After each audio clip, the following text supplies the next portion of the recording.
Olá, bom dia. Hoje é quarta-feira. No Jornal Toda Hora, edição manhã, você vai ver que a Alemanha prorrogou e aumentou o confinamento contra a Covid-19. O México aprovou o uso emergencial da vacina da Oxford.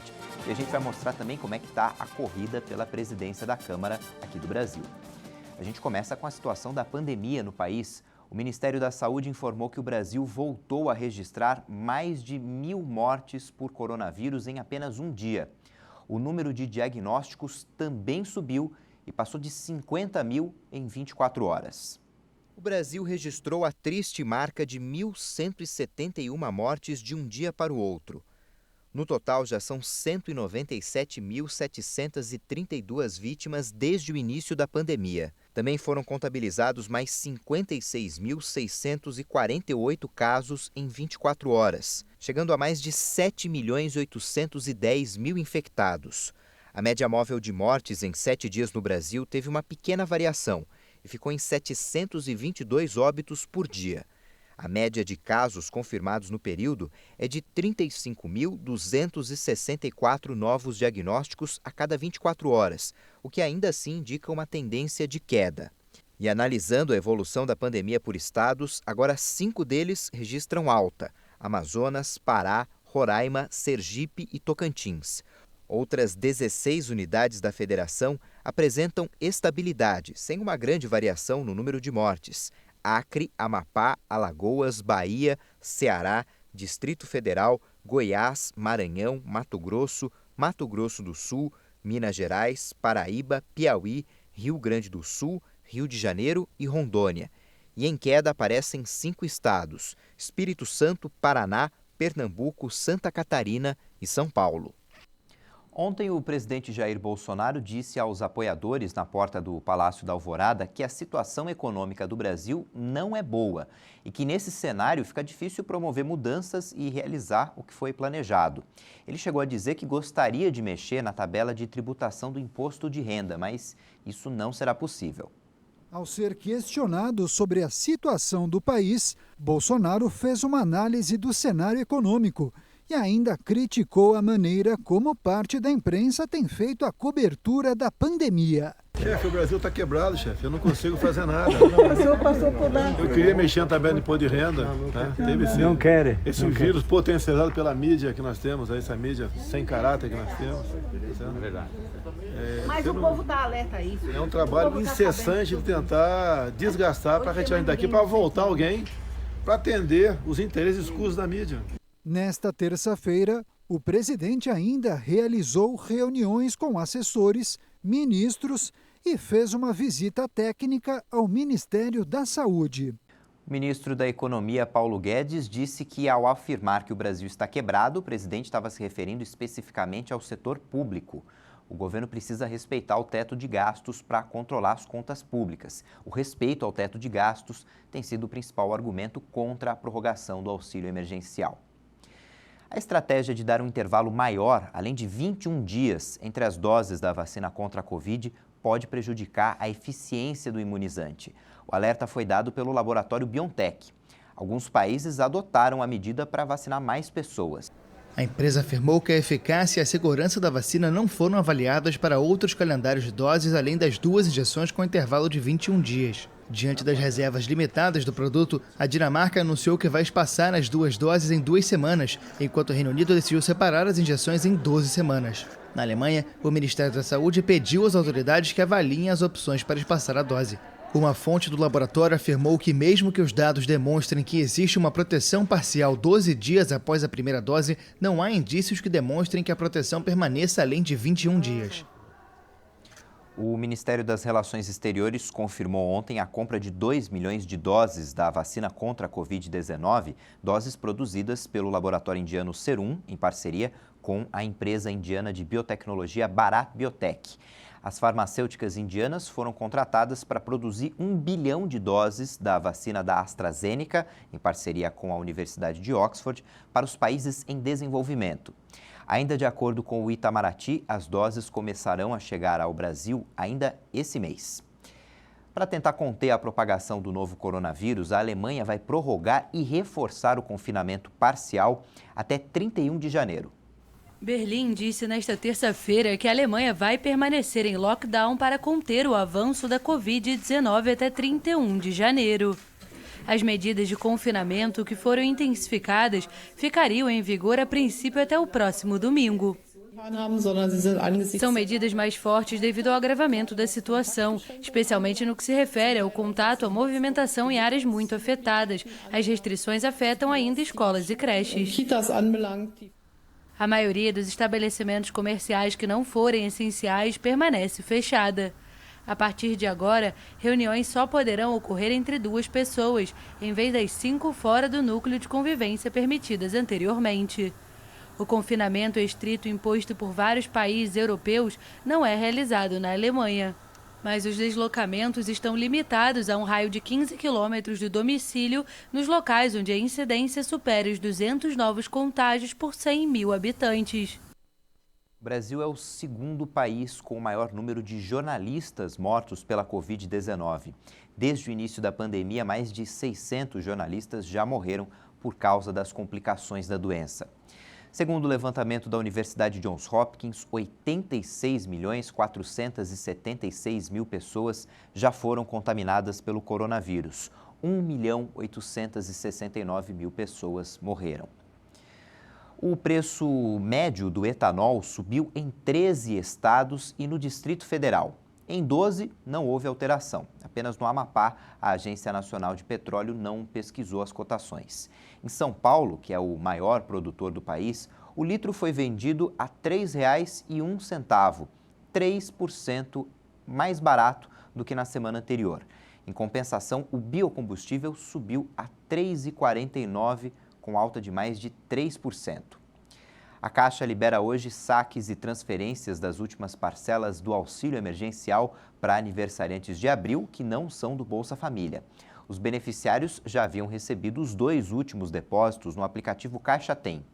Durante o mês de janeiro, o banco ainda vai liberar 8 retiradas de dinheiro do auxílio emergencial. Os saques acontecerão nas segundas, quartas e sextas.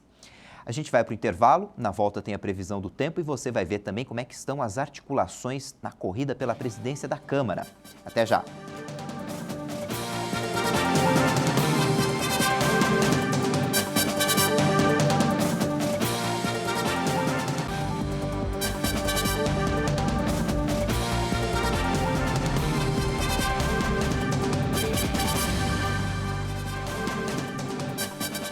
Estamos de volta, vamos ver agora a previsão do tempo para todo o Brasil.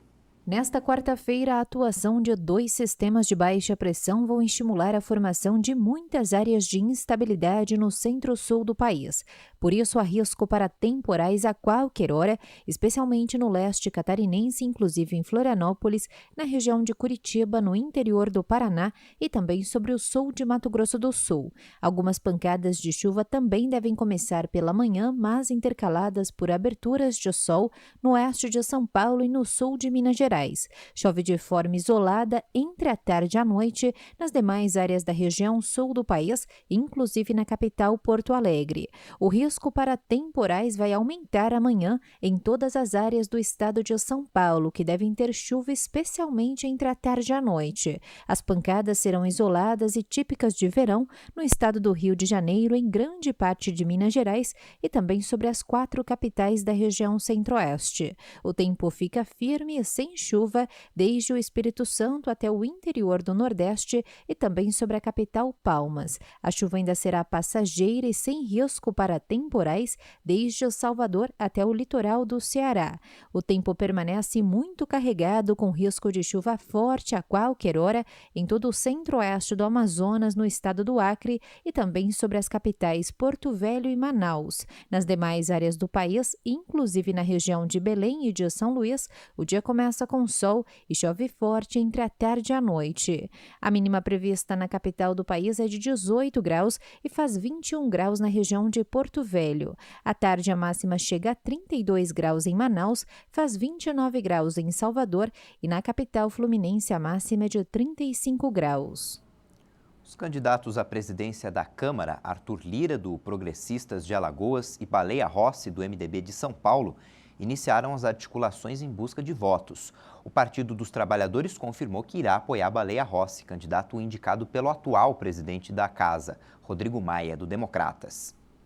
A corrida pela cadeira da presidência da Câmara dos Deputados está acirrada. A semana começou com candidatos viajando pelo Brasil e investindo na apresentação de propostas pelas redes sociais. Isso na expectativa de atrair aliados e buscar apoio para a eleição prevista para o início de fevereiro. Mesmo com o apoio informal, os candidatos contam com a surpresa na hora da votação, já que ela é sigilosa. E os candidatos devem contar com a possível traição na hora da escolha. Contudo, eles estão trabalhando para afirmar ainda mais a confiança de partidos e legendas. Na última segunda-feira, Baleia Rossi recebeu apoio de 11 partidos, entre eles o Partido dos Trabalhadores e da oposição. A bancada soma 261 candidatos. No Twitter, ele comemorou a adesão. Ainda pelo Twitter, Rossi declarou em um post, #Frente Ampla, ficou ainda maior. O PT anunciou apoio à nossa candidatura. É um grande dia para quem defende uma Câmara livre e independente. Somos 11 partidos diferentes. Divergimos em muitos assuntos, mas estamos juntos na defesa de uma democracia viva e forte. O presidente Jair Bolsonaro declarou apoio ao deputado federal Arthur Lira, que é o líder do Centrão na casa. Além dele, estão na disputa, concorrendo à cadeira por fora, os deputados Fábio Ramalho, do MDB de Minas Gerais, e Capitão Augusto, do PL de São Paulo. Mesmo com o apoio do Planalto, em entrevista à Jovem Pan News, Lira declarou que deve atuar de forma independente.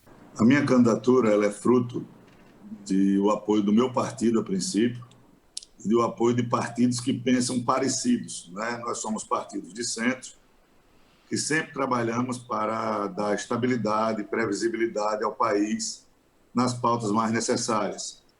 Eu entendo que todas as candidaturas postas até agora, de um jeito ou de outro, são de partidos de centro e partidos da base do governo.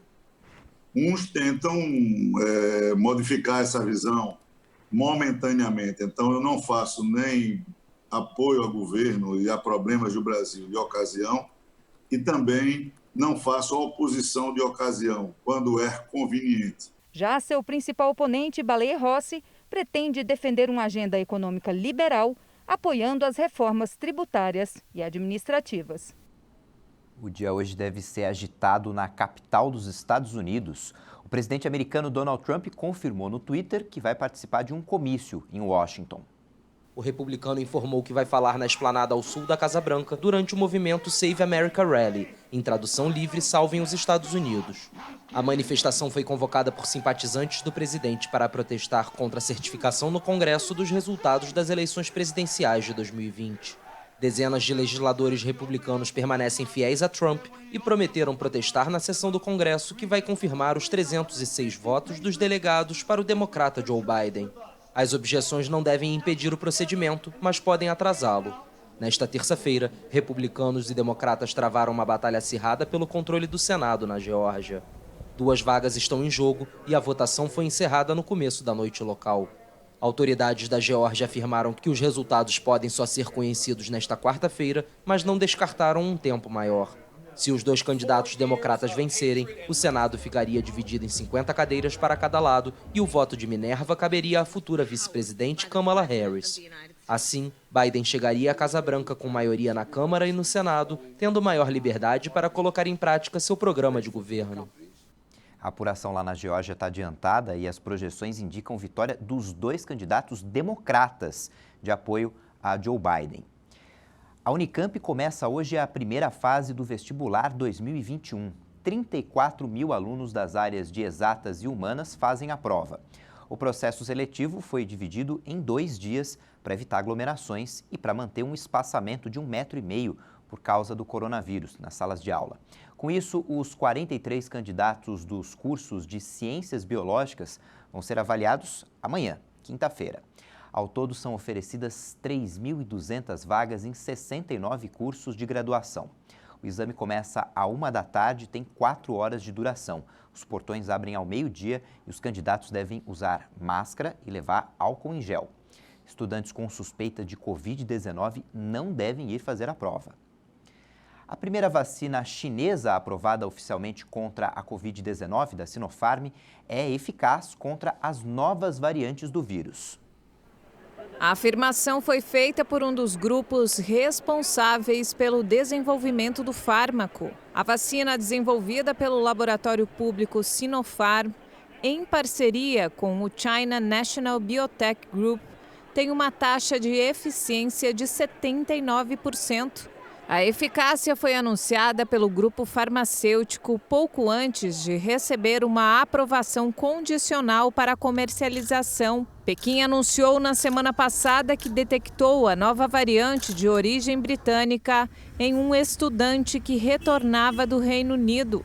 Em 24 de dezembro, a China já havia ordenado a suspensão de seus voos com este país. As autoridades chinesas tentam acelerar a vacinação antes da grande migração do Ano Novo Lunar, que acontecerá em 12 de fevereiro. A festa geralmente provoca o maior movimento de migração do mundo, quando centenas de milhões de trabalhadores deixam as grandes metrópoles para retornar às suas cidades de origem. A Organização Mundial da Saúde está enfrentando dificuldades para fazer uma viagem à China e descobrir a origem do novo coronavírus. O diretor-geral da Agência da Organização Mundial de Saúde, Tedros Adhanom Ghebreyesus, admitiu estar muito decepcionado com o governo chinês. É que a equipe criada pela agência da ONU para investigar a origem da pandemia de Covid-19 na China viajou para o país asiático sem todas as autorizações necessárias de Pequim. Estive em contato com altos funcionários chineses e mais uma vez deixei claro que a missão é uma prioridade para a OMS e para a equipe internacional. Garantiram que a China está acelerando o procedimento interno para o deslocamento do grupo. Nós estamos ansiosos para iniciar a missão o mais rapidamente possível. Ao seu lado, o responsável pelas situações de emergência sanitária da OMS, Michelle Ryan, disse esperar que o problema se trate de uma questão de vistos. Após mais de um ano da detecção dos primeiros casos de Covid-19 na região chinesa, em Wuhan, cientistas escolhidos pela OMS pretendem analisar as origens do vírus no país e saber como foi transmitido para os seres humanos. Mas a missão se tornou delicada para Pequim, que não quer assumir nenhuma responsabilidade sobre a pandemia que já causou mais de 1.800.000 mortes no mundo. No México, o governo autorizou a vacina da AstraZeneca e da Oxford para uso emergencial. A imunização deve começar em março. O subsecretário de Saúde e porta-voz da estratégia no combate ao coronavírus, Hugo Lopes-Gatell, informou que foram adquiridas 77.400.000 doses da vacina. Teríamos possivelmente a partir de março a vacina da AstraZeneca também em operação. O programa de imunização contra a doença foi iniciado em 24 de dezembro no México com a vacina da Pfizer-BioNTech. Até domingo, cerca de 30.000 trabalhadores da saúde já haviam recebido a primeira dose. A previsão do governo é vacinar até a primeira quinzena de janeiro entre 700.000 e 750.000 profissionais da linha de frente do combate à pandemia. O México assinou acordos com diversos laboratórios para a compra de até 200 milhões de doses. A Secretaria de Fazenda mexicana informou que pretende imunizar até 116 milhões de pessoas entre 2020 e 2021. Segundo o balanço atualizado da Universidade Johns Hopkins, o México é o quarto país com o maior número de mortes por Covid-19, com quase 128 mil e mais de 1.400.000 casos confirmados. 400 doses da vacina russa Sputnik contra o coronavírus tiveram que ser descartadas na Argentina depois de serem retiradas da câmara de resfriamento. E as autoridades do país não descartam uma suposta sabotagem. Pelo menos 400 doses tiveram de ser descartadas por causa da perda da cadeia de frio. A vacina é utilizada pelo governo argentino para imunizar a população desde a terça-feira da semana passada. O episódio ocorreu no Hospital Provincial de Oncologia Luciano Fortabá, da cidade de Olavarria, que fica a 350 quilômetros da capital argentina. De acordo com a nota do governo, foi cortada a transmissão da câmera de segurança que registra imagens do freezer às 2h50 da madrugada e a conexão não foi restabelecida. A campanha de imunização na Argentina contra a Covid-19 começou simultaneamente em todo o país e tem como prioridade a vacinação voluntária do pessoal sanitário. Em 24 de dezembro, chegaram ao país as primeiras 300 mil doses da vacina russa, autorizada com caráter de emergência pelo Ministério da Saúde. Destas doses, 123 mil foram distribuídas na província de Buenos Aires, onde vivem 17 milhões dos 44 milhões de argentinos e que não inclui a área autônoma da capital. A Argentina registra desde março passado mais de 1,6 milhão de contágios e superou as 43.600 mortes por Covid-19. Ontem, no jogo de ida da semifinal da Copa Libertadores, o Palmeiras venceu o River Plate por 3-0 jogando lá na Argentina. Esse foi o primeiro jogo entre as duas equipes depois de 22 anos e, curiosamente, o resultado foi o mesmo da última partida. Ontem, Rony e Luiz Adriano fizeram gols e chegaram a 5 gols na competição e teve ainda o gol do Vinha. O Palmeiras e o River Plate se enfrentam na próxima terça-feira no Allianz Parque, em São Paulo. A equipe argentina precisa vencer por 3 gols de diferença para se classificar, mas 3-0 leva a decisão para os pênaltis. A final da Libertadores vai ser no dia 30 de janeiro no Maracanã, contra o vencedor do confronto entre Santos e Boca Juniors. Essa edição fica por aqui. Você pode rever nossas reportagens no YouTube e você confere outras informações daqui a pouco às 10 da manhã no horário de Brasília. Tchau, bom dia.